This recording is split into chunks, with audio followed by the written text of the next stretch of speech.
عمرن کسی بیاد این رازو بهت بگه که چوب پرده‌های قدیمی تو میتونی تبدیل به مینیمال بکنی. چوب پرده‌های خونه شما از این دو حالت خارج نیستش، یا از این چوب پرده‌های معمولی بدون نخه که بهش میگن چوب پرده ساده یا لابی، و اینا چوب پرده‌های نخدار یا به اصطلاح همون چوب پرده‌های اتوماته.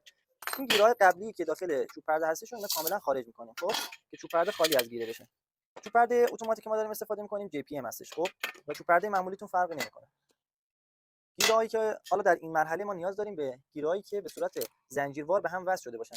حالا با چیکار بکنیم؟ تمام تجهیزات حتی نخ اینا همه رو باید در بیاریم، چون اگر بخوام براتون توضیح بدم که چجوری اتوماتیک درست بکنین در گنجش این ویدیو نیستش. این الان به همین راحتی شما فقط کافی از این گیرها داشته باشین و از داخل این چوب پرده این به این حالت در میاد و این اولین چوب پرده اتوماتیک که حالا اگر چوب پردهتون اتوماتیک خیلی راحت میتونید تبدیل به مینیمالش کنید. اینو من میذارم کنار.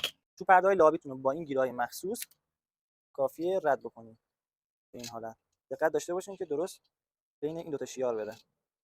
خیلی خوب. بعد که تمام شد این سربند کارم میبندیم به این حالت. می‌بینید؟ اینم روونی کار. اینجوری چوب پرده شما تبدیل شد به مینیمال. اینم من میذارم کنار. حالا چوب پرده خود مینیمال اصلی کاریاش کدومه؟ همون گیرای چرخدار که بهتون نشون دادم مال این کاره. اگر دوست داری که پرده‌هات تبدیل به مینیمال بکنی و این گیرا رو لازم داری، مدل چوب پرده رو برام بفرست تا قیمت رو برات بفرستم.